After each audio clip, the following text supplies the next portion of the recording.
primeiro parabenizar para que a gente possa ter efetividade e concluir os trabalhos dessa comissão no sentido de garantir a votação pelo Congresso Nacional. Segundo, que a gente está vivendo um momento de transição.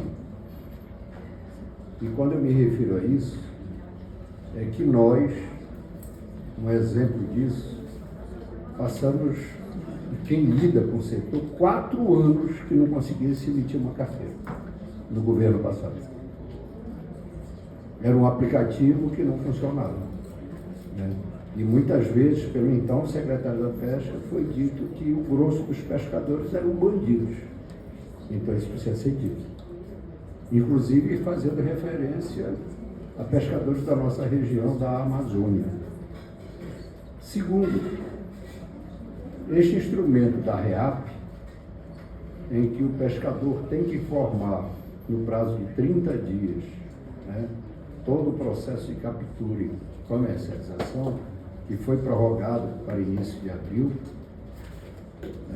nós dialogamos com o governo, tanto no Ministério do Trabalho quanto no Ministério da Pesca, mas essa é uma decisão, senhor presidente, que está concentrada na Casa Civil, no sentido de garantir, porque só quem informar o REAP terá direito a acessar o pagamento do seguro-defeso, que está previsto para a segunda quinzena de fevereiro. Essa é a informação que nós temos do Ministério do Trabalho. E nós sabemos que aqui nós temos um desafio, que é o quê? Que é garantir a lisura do processo, para que o verdadeiro pescador garanta o pagamento do seguro-defeso em detrimento dos fraudadores, certo? E nós, né, e isso está muito posto, foi lembrado aqui, quando nós discutimos a medida provisória 303, que há um limite orçamentário, certo?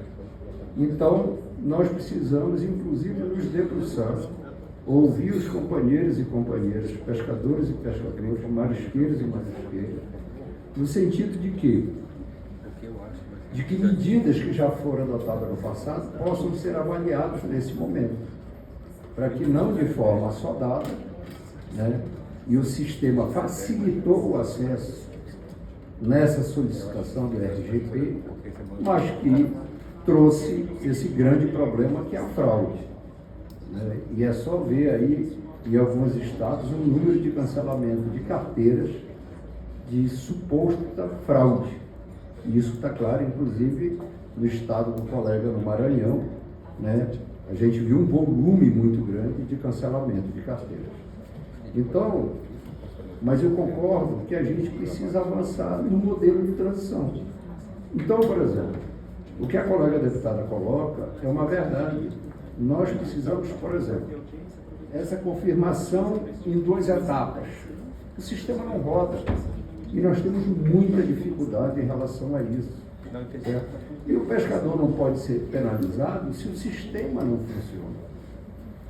A outra questão, certo, é que eu concordo que a gente faça um recadastramento.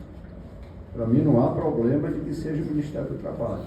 Agora, você não pode fazer perguntas que o pescador, em termos e palavras, que ele nunca ouviu.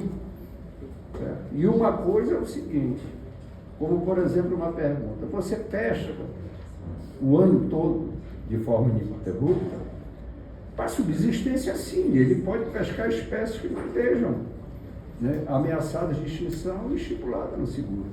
Pesca para se alimentar. Isso não tem crime nenhum, não há incompatibilidade nenhuma. Agora, isso não pode ser levado em consideração para que aquele pescador possa ser vedado de acessar o seguro, como outras questões que estão colocadas no questionário.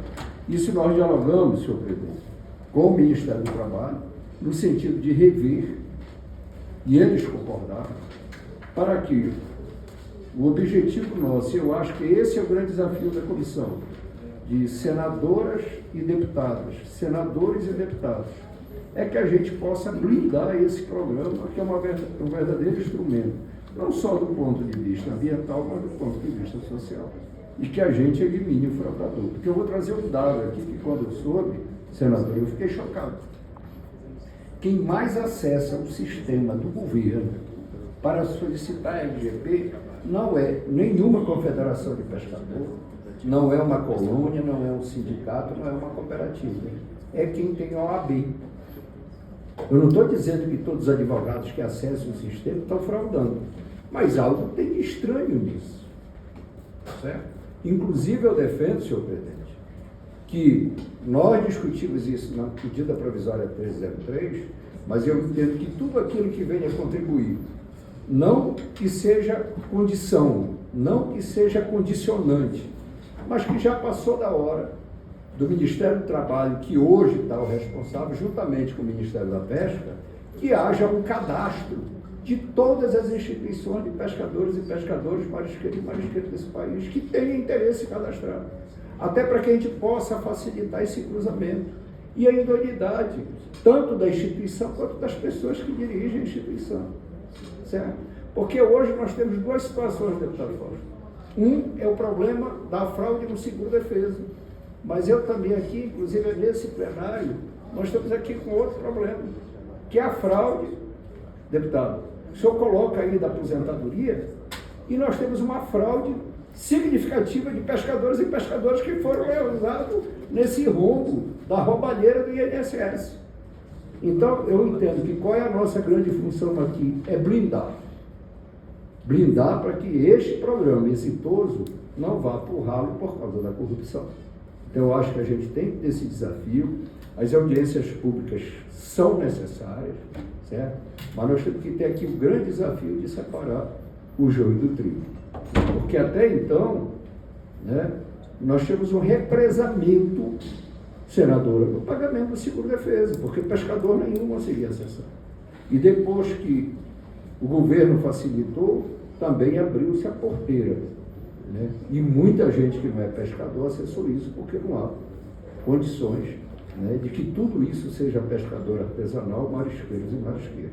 Então, eu entendo que a gente também tem essa responsabilidade, deputado, de criar as condições de que a gente possa efetivamente, de forma legal, garantir essa transição daquilo que há dificuldade de ferramentas de plataforma do governo, como essa confirmação em 10 etapas, porque é uma reclamação generalizada, país afora. A gente tem dialogado com o presidente de confederação e para que nenhum pescador efetivamente seja prejudicado.